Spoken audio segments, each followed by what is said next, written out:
মানুষ চেষ্টার বাইরে কিছু পাবে না, তাই তো? মানুষ চেষ্টার বাইরে কিছুই পাবে না। আপনি অর্থ উপার্জনের চেষ্টা করবেন, আপনি পাবেন। আপনি ফল, বীজ রোপণ করবেন, গাছ হবে, ফল খাবেন। আপনি এখানে বীজ রোপণ করলেন, গাছ হলো, আপনি পরিপূর্ণ ফলটা খেতে পারছেন না, ফল অন্যজন খাচ্ছে। আমি যদি আপনাকে বলি যে আমার ফার্মে আপনি জব করেন, 1 বছর জব করবেন, 12 ঘন্টা করে পার ডে, কিন্তু আমি বছর শেষে আপনাকে 6 মাসের স্যালারি দিব, আপনি নেবেন? কোনো পাগলেও নিবে? কিন্তু আমরা এটা করছি। কিছু করার নাই, কারণ সিস্টেমটা ওদের হাতে। ওয়ার্ল্ডের সিচুয়েশন বুঝতে হবে আপনাকে। ইনশাআল্লাহ ঈসা ইবনে মারইয়াম আসলে এই সিস্টেম থাকবে না। ইনশাআল্লাহ আযজা ওয়া জাল আল মাহদি আসলে এই সিস্টেম থাকবে না। প্রতারণাপূর্ণ ইকোনমিক্স। মুফতি তাকি উসমানী শাইখের বইগুলো পড়েন। উন্নতির কথা বাদ দেন, হানাফি মাযহাবের অন্যতম বড় একজন উলামায়ে কেরামের একজন আল্লামা তাকি উসমানী শাইখ, উনার ইকোনমিক্সের সিরিজ আছে, এই বইগুলো পড়ে। পড়লে বুঝতে পারবেন কি চলছে প্রতারণা। এরপরে আবার রিবা আছে, এভাবে তো মান কমলে তারপর আবার সুদ আছে। এবার সুদ দিতে থাকেন, সুদ, বোগাস মনিটরি সিস্টেম, এগুলো দিয়ে রক্ত চুষতে ওয়ার্ল্ডের একটা অংশ দিন দিন ধনী হয়ে গেছে, একটা অংশ দিন দিন দারিদ্রতার অতল তলে যাচ্ছে। হ্যাঁ, আপনি সফল হতে পারবেন যদি আপনি ওদের দাসত্ব করেন।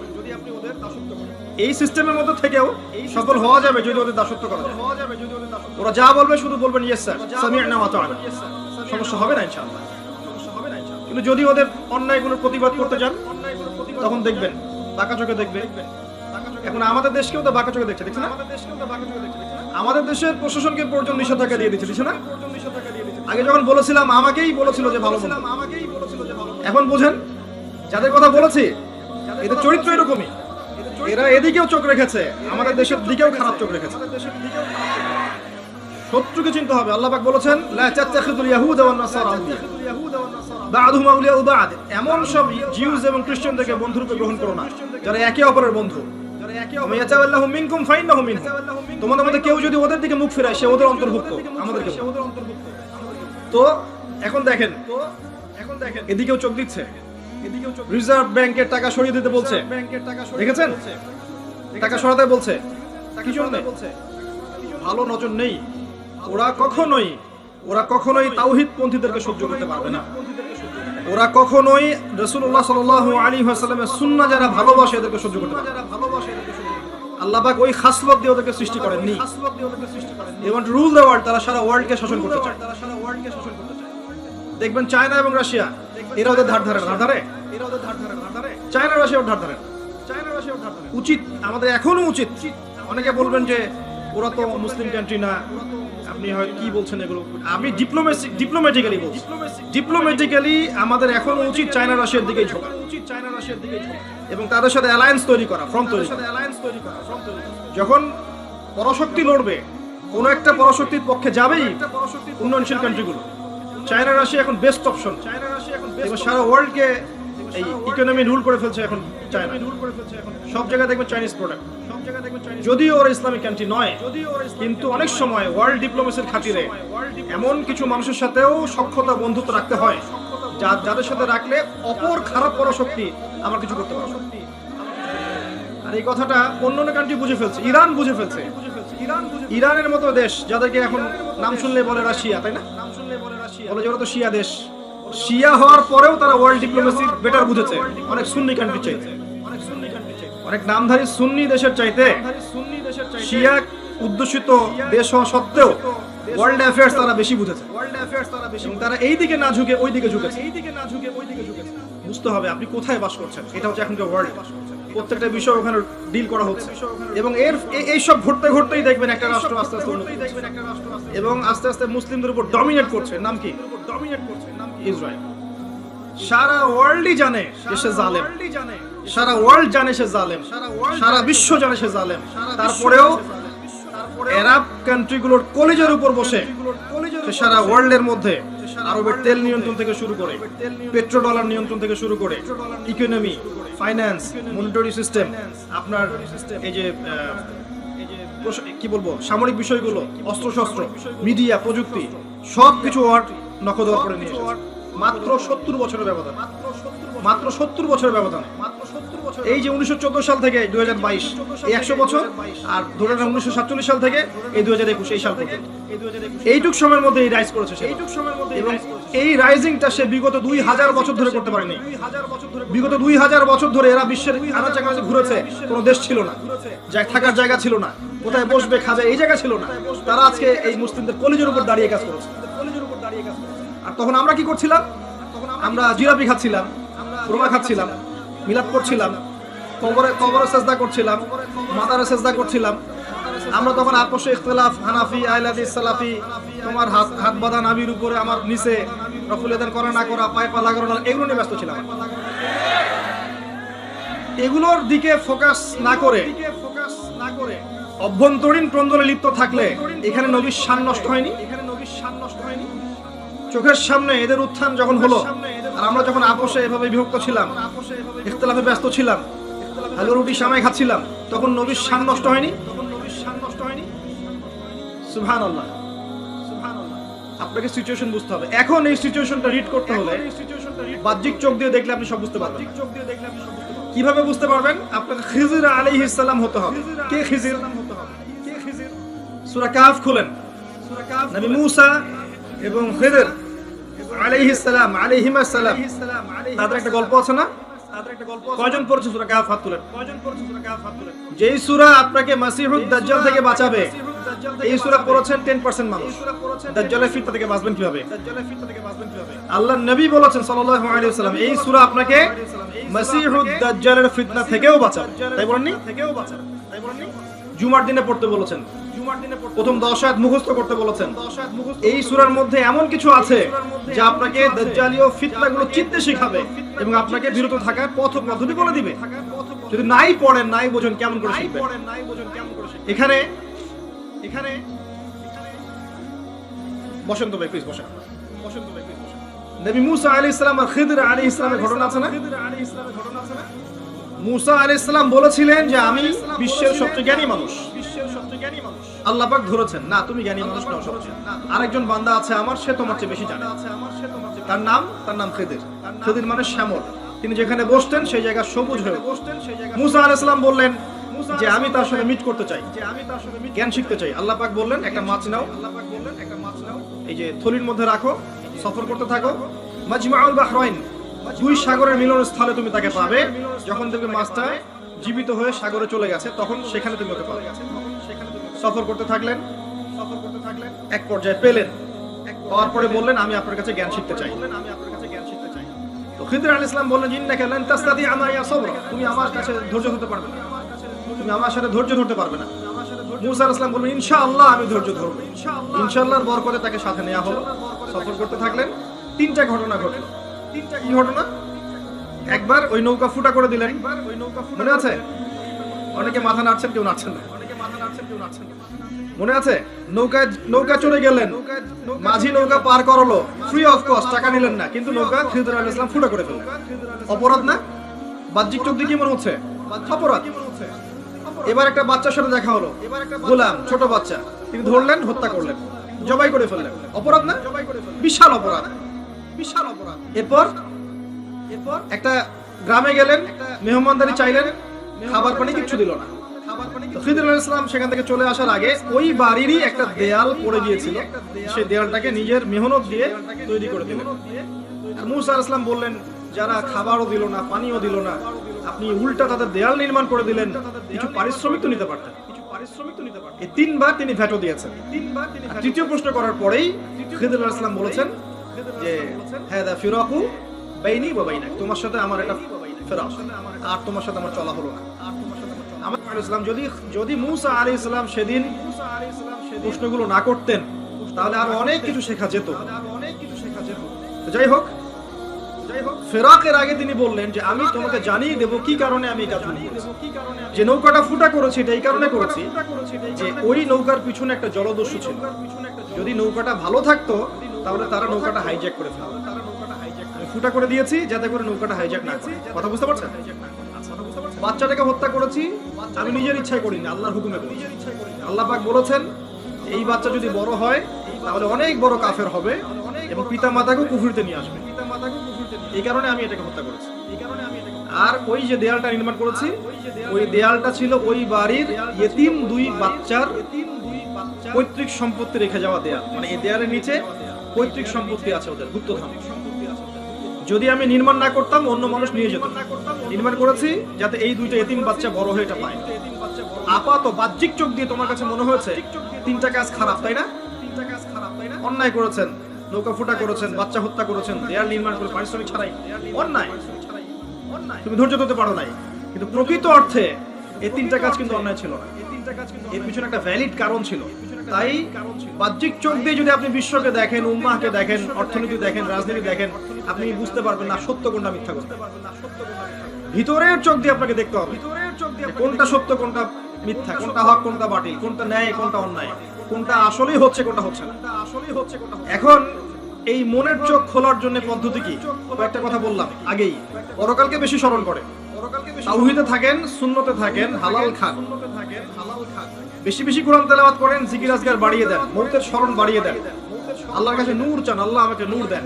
বেশি বেশি পড়াশোনা করেন, পড়াশোনা করলেই নূর পাওয়া যাবে না, নূর আল্লাহর কাছে ভিক্ষা চাইতে হবে। আল্লাহ আমাকে দূরদর্শিতা দেন, আমাকে বাসিরা দেন, হিকমা দেন, নূর দেন। দেখবেন আল্লাহর পক্ষ থেকে নূর আসবে ইনশাআল্লাহ। তখন আপনি ওয়ার্ল্ড অ্যাফেয়ার্স লিড করতে পারবেন, আপনি কোরআন সুন্নাহকে দিয়ে ওয়ার্ল্ডকে ডিল করতে পারবেন। মানুষের কাছে প্রচার করবেন, এতটুকুই, ফোর্স করার তো কোনো দরকার নাই। ফাযাক্কির ইন্নামা আনতা মুযাক্কির, এতটুকুই দায়িত্ব। এরপরে মানুষ শুনবে, দলিল যাচাই করবে, যারা সত্যিকারের সৎ মন নিয়ে শুনেছে এরা হয়তো মেনে নিবে, প্রস্তুতি গ্রহণ করবে আগামীর জন্য। যারা মানবে না ওদের কাছে মনে হবে পাগলের পোলাপ, বোগাস কথাবার্তা, কি বলে উল্টাপাল্টা কথা, এই হবে পরিণতি। কিন্তু হিস্ট্রি এগিয়ে যাবে, ওয়ার্ল্ড এগিয়ে যাবে। এখন যে আমরা 2021-22-এ বসে আছি, এটা 21-22 থাকবে না, আস্তে আস্তে ওয়ার্ল্ড এগিয়ে যাবে। আরো জলোচ্ছ্বাস আসবে, ভূমিকম্প আসবে, ম্যাসাকার হবে, আরো মহামারী ছড়াতে পারে, আরো পলিউশন হবে ওয়ার্ল্ডে, পরশক্তিদের মধ্যে যুদ্ধ বাঁধবে, নিউক্লিয়ার যুদ্ধ পর্যন্ত হতে পারে, ওয়ার্ল্ডে নিউক্লিয়ার যুদ্ধ পর্যন্ত হতে পারে। ওয়ার্ল্ড এমন একটা জায়গায় বসে আছে, ওয়ার্ল্ডের এই যে ইকোনমিক সিস্টেমটা কোলাপস করে যেতে পারে, টেকনোলজি যেগুলো আছে এগুলো নাও থাকতে পারে। যাই হোক, কিন্তু সামনে যে মুসলিমদের একটা কঠিন সময় আসছে এটা স্পষ্ট। এবং এর পরে যে আল্লাহ রাব্বুল আলামিন মুহাম্মদ সাল্লাল্লাহু আলাইহি ওয়াসাল্লামের বংশধরদের মধ্য থেকে একজনকে বের করবেন, যার নাম মুহাম্মদ, যার বাবার নাম আব্দুল্লাহ, যার মায়ের নাম আমিনা। যদি মদিনা থেকে মক্কায় আসবেন, মক্কায় মানুষ তার হাতে বায়আ নিবে এবং তিনি ইসলামিক এই যে হুকুমত এটা মদিনায় কায়েম করে ফেলবেন ইনশাআল্লাহ। এবং সেখান থেকে তার সাথে পরশক্তিদের ব্যাটল হবে, তিনি পেরে উঠবেন না। এক পর্যায়ে মাসিহুদ দাজ্জাল আত্মপ্রকাশ করবে। এই মাসিহুদ দাজ্জালকে হত্যা করার জন্য, মারার জন্য আল্লাহ পাক সত্যিকারের মাসিহকে পাঠাবেন। তিনি কে? ঈসা ইবনে মারইয়াম। তার হাতে মাসিহুদ দাজ্জাল নিহত হবে এই প্যালেস্টাইনের এই যে বাবে লুদ, যেটা প্যালেস্টাইনের মধ্যে আছে। এরপরে তিনি 40 বছর জেরুজালেম থেকে সারা বিশ্বে খেলাফা কায়েম করে দিবেন। একটা কাঁচা বাড়ি, একটা পাকা বাড়ি বাদ থাকবে না যেখানে আল্লাহর কালিমা প্রবেশ করবে না। 40 বছর চলবে, বারাকা আসবে, প্রচুর বৃষ্টিপাত হবে, মাটি উর্বর হবে, অন্য একটা পৃথিবী মানুষ দেখবে। এই পৃথিবী থাকবে না, এই পৃথিবী থাকবে না। মানুষ মানুক আর না মানুক ওয়ার্ল্ডের দিকে যাবে, আস্তে আস্তে সময়ের দিকে যাবে। 10 বছর পরেই হোক, 100 বছর পরেই হোক, 200 বছর পরেই হোক, কত সালে হবে আমরা জানি না। কেউ সাল মেনশন করে কথা বলতে পারবে না, বলা উচিত, কিন্তু এটা হবে। তারপরে ওয়ার্ল্ড আবার সেই প্রাচীনতায় ফিরে আসবে, শুধু ইসলাম আর ইসলাম দেখবেন। এরপরে এমন একটা প্রজন্ম আসবে যারা এত কুৎসিত হবে, এত জঘন্য নোংরা হবে, রাস্তার মোড়ে মোড়ে দাঁড়িয়ে জিনা করবে। আল্লাহ পাক এই জেনারেশনের সামনে পশ্চিম দিক থেকে সূর্য ওঠাবেন এবং সরাসরি কিয়ামত সংঘটিত করবেন। ওই দিন আমরা দেখতেও চাই না, ওই দিন আমরা দেখতে এবং ওই জেনারেশনে অন্তর্ভুক্ত হতেও চাই। সামনে এই সময়গুলো আসবে। এখন মাঝখানের এই সময়টাতে আপনার প্রিপারেশন কি করতে যাচ্ছে না? একটা মাহফিল যথেষ্ট? একটা মাহফিল যথেষ্ট? শুধু 5 ওয়াক্ত নামাজ পড়াই কি যথেষ্ট? নামাজ পড়াই কি যথেষ্ট? আমরা যা করছি দিনের জন্য, একটা মাদ্রাসায় বসে শিক্ষকতা করছি, ধরেন 5 ওয়াক্ত নামাজ পড়ছি, একটা ব্যাংকে বসে আছে, একটা চাকরিতে বসে আছে, বা সমাজের নেতৃত্বে কোনো জায়গায় বসে আছে, এটাই কি এনাফ ইসলামের বিজয়ের জন্য? সবার জায়গা থেকে সবাই যদি দিনের বোঝাটা কাঁধে না নেই তাহলে কি বিজয় হবে? শুধু শোডাউন করে হবে, একে অপরের সাথে কাদা ছোড়াছড়ি করে হবে, অভ্যন্তরীণ বিভক্তিতে হবে, এই দল ওই দল মারামারি কাটাকাটি এগুলো করে হবে? হবে না। আমাদেরকে এগিয়ে যেতে হলে, আবারও বলছি, স্পেশালি ইয়াংদেরকে বলছি, প্রচুর পড়াশোনা করতে হবে, প্রচুর পড়াশোনা করতে হবে। আমাদের এখন পড়াশোনাই জিহাদ, এটা বড় একটা কাজ। আপনি মনে করছেন যে ইসলামিক জিহাদের কনসেপ্ট আছে, আপনি একসময় আল্লাহর পথে যাবেন, শাহাদাত বরণ করবেন ইত্যাদি ইত্যাদি। জ্ঞান অর্জন করেন, আগে পড়েন, কোরআন পড়েন, আরবি ভাষাটা শেখেন, হাদিসের বইগুলো পড়েন, ইসলামের ইতিহাস পড়েন, ফিলোসফি পড়েন, ওয়ার্ল্ড অ্যাফেয়ার্স গুলো বোঝেন, জ্ঞান অর্জন করে স্মার্ট হন। আপনাকে ওয়ার্ল্ডটাকে ডিল করতে হবে, আপনাকে সিচুয়েশন বুঝতে হবে, তারপরে আপনি জানা অনুযায়ী আমলে যান, পরিবার গঠনের দিকে যান, হালাল রিজিকের দিকে যান, একটা নেককার মেয়েকে বিয়ে করেন, পরবর্তী প্রজন্ম গড়ে তোলেন। আস্তে আস্তে আস্তে আস্তে আপনি আপনার জান, আপনার মাল, সময়, শ্রম, মেধা দিয়ে দিনের খেদমত করতে থাকেন। এবং আমরা কোন পরিবেশে বসবাস করছি এটা বোঝার চেষ্টা করি, স্মার্টলি দিনের কাজ করেন, এমন কোনো ইনিশিয়েটিভ নেবেন না যাতে উম্মার উপকার ক্ষতি হয়ে যায়। আপোষের ইখতিলাফগুলো দূর করে ফেলেন। ইখতিলাফ করতে থাকলে কিয়ামত পর্যন্ত কোনো সলিউশন আসবে না, কোনোদিন সলিউশন আসবে না। যতই ইখতিলাফে আপনি কাউন্টার দেন, সে আরেকটা কাউন্টার দিবে, আপনি আরেকটা কাউন্টার দেন, সে আরেকটা কাউন্টার দিবে।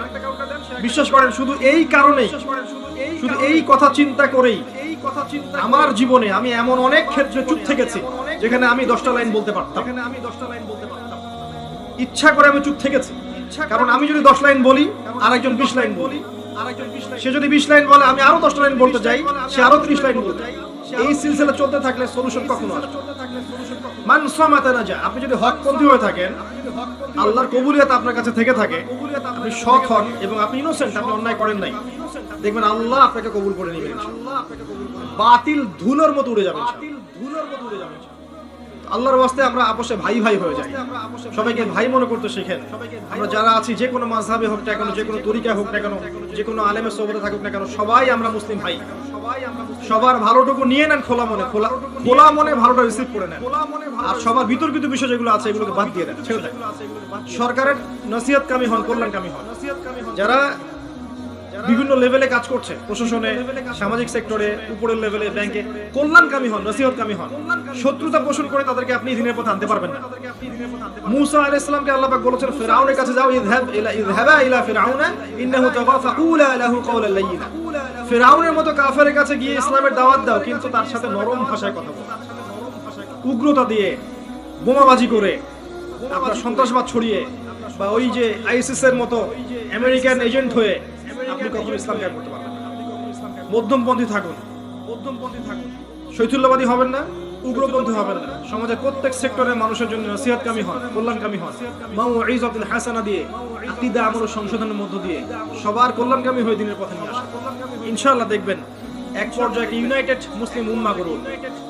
আমি বিশ্বাস করি যে আমরা যদি একসময় নাও থাকি, ইনশাআল্লাহ এমন একটা প্রজন্ম আসবে সামনে, যারা ইনশাআল্লাহ তাআলা দেখবেন প্রকৃত ইলম অর্জন করবেই ইনশাআল্লাহ। যারা আমাদের মতো আসলে অথর্ব হবে না ইনশাআল্লাহ, আমাদের মতো প্যারালাইজড হবে না ইনশাআল্লাহ, আমাদের মতো অন্তর্দৃষ্টিহীন হবে না ইনশাআল্লাহ। যারা জানা অনুযায়ী আমল করবে, হালাল খাবে, হারাম খাবে না, না খেয়ে থাকলেও হারাম খাবে না, যারা আদর্শ পরিবার গড়বে ইনশাআল্লাহ, কোরআনের মশাল হাতে নিয়ে তারা এই জাহেলিয়াত দূর করবে ইনশাআল্লাহ। দেখবেন ওরা আমাদের জান দিয়ে, মাল দিয়ে, সময় শ্রম দিয়ে আল্লাহর জমিনে আল্লাহর দিন কায়েম করে ছাড়বে ইনশাআল্লাহ। মাঝখানে আল্লাহ আমাদেরকে সময় দিয়েছেন, কাউকে 20, 30, 40, 50 বছর। এই সময়টুকু আপনি কিভাবে কাটাতে চান, ডিসিশন ইজ ইয়োরস, আপনার সিদ্ধান্ত। আজকের পরেও যদি এত মাহফিলে খোলামেলা কথা কখনো হয়, আমি কিন্তু জানি না। মাহফিলে অনেক খোলামেলা কথা বললাম ওয়ার্ল্ড অ্যাফেয়ার্স সম্পর্কে। এরপরেও যদি আপনাদের চোখ না খোলে যে আমরা কোথায় আছি, আমাদের প্রকৃত শত্রু কারা, আমরা কি নিয়ে ব্যস্ত আছি, তাহলে আমি বলবো যে আসলে আমাদের সামনে তাকদীরে খারাপ ছাড়া কোনো ভালাই নাই। আল্লাহ বোঝার তৌফিক দান করুন, আল্লাহুম্মা আমিন।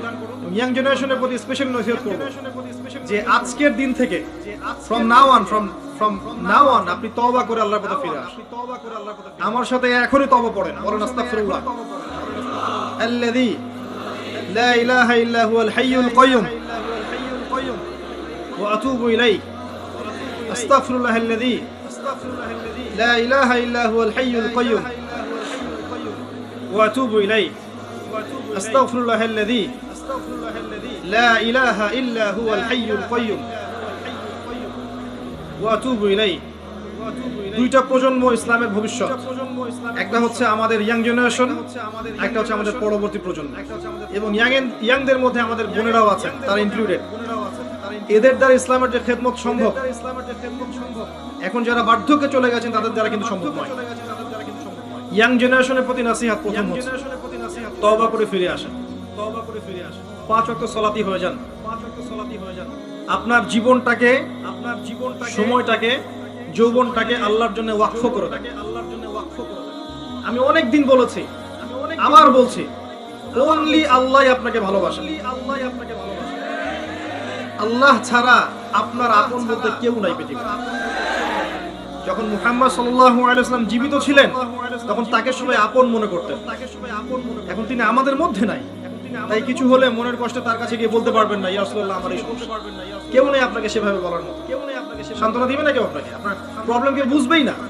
ইয়াংদের মেন্টালিটি বুঝতেই পারবেন, ইয়াংদের মেন্টালিটি বুঝতেই পারবেন। একটা ইয়াং ছেলে যখন দিনের পথে আসে, হেদায়েত প্রাপ্ত হয়ে আসে, আল্লাহর পক্ষ থেকে হেদায়েত পেয়ে যায়, এসে দেখে আমি কোন মাযহাব ফলো করব, এসে দেখে আমি কোন বই পড়ব, কোন আলেমকে ফলো করব। এত ইখতিলাফ কোন আগেই তো ভালো ছিল, এত ইখতিলাফ কোন আগেই তো ভালো ছিল। কোরআন সুন্নাহ হাতে থাকার পরেও আমি ওয়ার্ল্ডকে ডিল করতে পারছি না, ওর মনে অনেক প্রশ্ন জাগে, কেউ উত্তর খুঁজে দিতে পারে না, কেউ উত্তর খুঁজে দিতে পারে না। তওবা করেন প্রথমত, আল্লাহর দিকে ফিরে আসেন, লাইফটা হিসাব করেন। আপনার এই 20 থেকে 40-50টা আপনার জীবন, বাকিটা জীবন নয়। এই 20 থেকে 50 আপনার মেইন লাইফ জীবন। 50-এর পরে চাইলেও অনেক কিছু করতে পারবেন না, আর 20-এর আগে আপনি ভালো মন্দ বুঝতেই শেষ, সময় শেষ হয়ে যায়। এই সময়টাকে ভাগ করে নেন, এই সময়টাকে জীবনের উদ্দেশ্য ফিক্স করেন। আপনার জীবনের গন্তব্য জান্নাত। ফামান যুহজিহা আনিন নার ওয়া উদখিলাল জান্নাহ ফাকাদ ফাজ। যাকে জাহান্নাম থেকে বাঁচানো হবে, জান্নাতে প্রবেশ করানো হবে, একমাত্র সেই ব্যক্তি সফল, আর কেউ সফল নয়, আর কেউ সফল নয়। সাফল্যের সংজ্ঞা আপনাকে শেখানো হয়েছে বাড়ি, গাড়ি, টাকা, জমি জমা, স্ট্যাটাস, এগুলো সাফল্যের সংজ্ঞা নয়। যে ব্যক্তি জাহান্নাম থেকে বাঁচতে পারবে সে সফল। জাহান্নাম থেকে বাঁচতে হলে আপনার জীবনটাকে, স্পেশালি আপনার যৌবনটাকে আল্লাহর জন্য ওয়াকফ করে দেন। আল্লাহ খুব বেশি কিছু চান না আপনার কাছে, আল্লাহ খুব বেশি কিছু চাচ্ছেন না। চাচ্ছেন তাওহীদ, আপনি শিরিক করবেন না, তাওহীদে থাকবেন। চাচ্ছেন সুন্নাহ, আপনি রাসূলের সুন্নাহে থাকবেন, আপনি বিদআত করবেন। চাচ্ছেন যে আপনি 5 ওয়াক্ত নামাজ পড়েন জামাতের সাথে, পারবেন না? 5 ওয়াক্ত সালাতটা আপনি জামাতে পড়েন, আল্লাহর পথে সময় দেন, আল্লাহর পথে সময় দেন। উলামায়ে কেরামের সোহবতে যান, তাদের কাছে গিয়ে কোরআন পড়তে শেখেন, হাদিসের ইবাদত করতে শেখেন, আরবি ভাষা শেখেন। আমাদের বোনেরা হিন্দি শেখে না, শেখে না, হিন্দি বলতে পারে না, শেখে না। কেমনে পারে? কেমনে পারে? সিরিয়াল দেখে পারে, সিরিয়াল দেখে পারে। তাহলে আপনি যদি 2টা বছর আরবি দেখেন আপনিও পারবেন। আরবি দেখেন, আরবি বোঝেন, আরবি বলেন, কনভারসেশন করেন, ইনশাআল্লাহ দেখবেন আপনি আরবি শিখতে পারছেন, আরবি দিয়ে কোরআন বুঝতে পারছেন। আরবি শিখতে হবে, আরবি শিখতে হবে। পাশাপাশি যে লাইনে পড়ছেন, জেনারেল লাইন বলছি, মাদ্রাসা লাইনে বলছি, doctor, engineer, medical science, MBA, BBA, science আর কমার্স, যেখানেই পড়ছেন, আপনি টার্গেট করেন আপনার জ্ঞানটাকে আপনি দিনের কল্যাণে কাজে লাগাবেন। পারবেন না?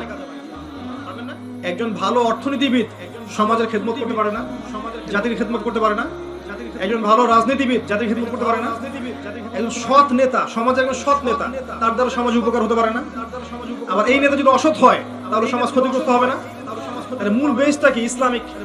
শেকড়টা যদি ইসলামিক হয়, সে যেখানেই যাক সেখানে আলো ছড়াবে। শেকড় যদি ইসলামিক হয়, সে ডক্টর হোক আর ইঞ্জিনিয়ার হোক আর এমপি হোক আর মন্ত্রী হোক আর যেই হোক, সে আলো ছড়াবে।